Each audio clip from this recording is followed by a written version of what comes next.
Bonsoir, je m'appelle Claude Bourguignon. Les États-Unis, annonce le Premier ministre, ont esquissé des avances. Une offre de négociation directe s'en vient. S'ils obtiennent les garanties qu'ils veulent au sujet de l'électricité, et si nous coupons nos liens avec l'Union soviétique, ils agiront sur leur allié canadien. Un concert de murmures accueille cette révélation. Quelques voix réclament des éclaircissements. Revlin, le ministre de l'Énergie, se voit passer la parole. Je vous rappelle qu'autour de New York, la construction des digues a commencé. Ils les appellent des mégadams. Oserais-je parler de mégadigues? Osez, osez, lance un collègue sarcastique. Lorsqu'elles seront complétées, toute la conurbation New York-Long Island sera protégée de la montée des eaux. Ils ne veulent pas être pris de court en 2023. Chacun pense aux images formidables du début de l'année. La CGJ, conjuguée au périhélie de la Terre et au périgée de la Lune, a soulevé les océans en des marées cataclysmiques. Sur toute la planète, malgré les mesures de prévention, il y a eu 100 000 fois plus de morts que 18 ans plus tôt, lorsque pareille conjoncture s'était produite. C'est qu'à cette époque, en 1987, la fonte des calottes glaciaires, à cause du réchauffement global, n'était pas encore mesurable. Maintenant, depuis janvier, il est désormais trop tard pour visiter Venise. Les digues néerlandaises ont été débordées. Le delta du Mékong est le bain de pied le plus populeux de l'univers et pour la première fois, le nombre de canaux automobiles de Miami a dépassé celui des voitures. Rivlin poursuit. Non seulement les New-Yorkais ne veulent pas que l'activité portuaire soit interrompue par la montée des eaux, mais ils entendent profiter de l'occasion pour déclasser toutes les villes portuaires de la côte est américaine, qui n'auraient pas les moyens de tels investissements. Or, ils ont besoin d'énergie. Ils veulent notre hydroélectricité. Quoi de nouveau? C'est pour ça que nous sommes en guerre. Leur nouvelle approche serait différente, réplique le Premier ministre. Ils espèrent maintenant l'avoir par la paix. Un silence attentif se fait. Le général Léger lève un doigt. Est-ce que ça annule l'offensive globale que nous mettons au point depuis 3 jours? On nous a demandé de la préparer comme si c'était notre chance ultime. C'est Junot, le ministre de la Défense, qui lui répond. Je ne vous ai pas tout dit à la réunion du Haut Commandement il y a 3 jours. Nous attendions la confirmation de certains renseignements.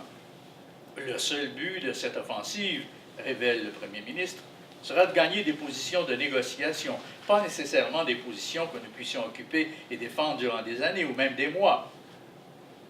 Occuper du terrain pour l'échanger contre des concessions.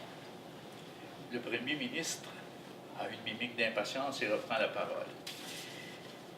Il y aurait avec les États-Unis des pourparlers secrets dont les résultats pourraient être voyez. Nous garderions Baffin Sud, la pointe des Torngat, la bande de Mécatina et, surtout, la fameuse enclave Churchill. Ça impliquerait un recul, proteste un général. Dans certains cercueils, oui, mais voyez tout ce que nous gagnerions sur le tracé de 1927. 300 000 km². La superficie de l'Italie. Le territoire d'avant-guerre a grandi de 20%. Et surtout, tout le bassin Churchill. Toutes les têtes de rivières de la côte nord. Terre-Neuve ni Ottawa n'accepteront jamais. Washington ferait un revirement d'alliance. Washington imposerait l'entente, prétextant le fait accompli la nécessité de rétablir la paix au plus coupant. En compensation, ils offriraient aux Canadiens les îles de la côte du Pacifique jusqu'au 56e parallèle et renonceraient à tout droit de pêche sur les bancs de Terre-Neuve. Blackburn est époustouflé, comme probablement tous ses voisins. Faut-il que les États-Unis redoutent la montée des eaux pour envisager de telles concessions? Gay, le ministre des Affaires extérieures, rappelle. Ils en ont plein les bras avec la guerre qui vient de se déclarer en Amérique centrale et dans les Antilles. Celle-là est bien plus grave. Ce sont eux-mêmes qui sont en guerre. Et leurs adversaires sont des régimes marxistes. Autant dire que c'est leur guerre simple. Réglée au nord, ça leur permettrait de se concentrer sur l'essentiel. Je ne peux pas croire qu'ils offrent tout ça, dit un général à voix basse. Ils ne l'offriront pas, mais nous pourrons l'exiger. C'est jusque-là qu'ils sont prêts à aller. Nous l'avons su par un rapport d'un des agents des opérations consulaires. Il a mis la main sur un mémorandum ultra secret. Une salve d'exclamations et d'applaudissements salue cette révélation. Enfin, un bon coup. Il n'y en a pas eu tellement ces derniers mois, même ces dernières années. Le ministre Rimal tempère l'enthousiasme de ses collègues. Il y a un os. J'en vois même 3. Premièrement, l'Union soviétique sera très déçue de nous voir gagner grâce à un retournement des États-Unis. La Pax Americana n'est sûrement pas ce qui l'intéresse. Ce sera un sale tour à leur jouer, en effet, mais il n'est pas question d'être sportif ici. De toute façon, nous sommes maintenant certains qu'ils jouent double jeu. Deuxièmement, et je constate que vous y avez pensé, puisque je n'en vois aucun dans cette salle, certains membres du cabinet et du caucus refuseront toute idée de recul sur le front, même des reculs mineurs. Ce sera effectivement un ennui, concède le Premier ministre. Nous y ferons face quand il se présentera. Troisième problème, et non le moindre, la guérilla irrédentiste ne permettra pas que la guerre s'arrête tant qu'ils n'auront pas campé sur les rives de l'Atlantique. Oui, intervient le ministre de la Défense. On connaît leur mot d'ordre. C'est ici qu'interviennent certains services de l'armée. Général Valois, interpellé, se lève. Nous préparons l'opération Cyclone, une offensive majeure contre le quartier général et les positions de la guérilla.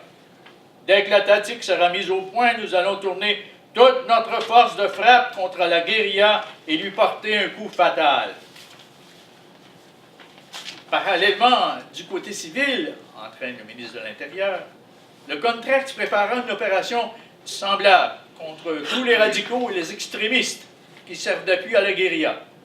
Le jour de l'offensive, la sûreté civile fera des arrestations massives. On échelonnera les libérations sur les semaines et les mois suivant la signature du traité. Le climat social et politique qui s'établira après la paix devrait rendre difficile ou impossible toute renaissance de l'irrédentisme. Ils n'auront tout simplement plus de terrain de mécontentement sur lequel bâtir un nouvel extrémisme. Dans la salle de conférence, chacun tente d'assimiler ce déluge donné de nouvelles. Le Premier ministre se lève. Il n'est pas besoin de vous souligner l'importance de ces perspectives. Nous ne pouvons soutenir beaucoup plus longtemps l'effort de guerre. Nous sommes à la crête de la vague. Nous ne pourrions que redescendre, reculer. Voilà une occasion, non seulement de cesser la guerre sur une victoire, mais aussi de gagner la paix, ce qui est encore plus important.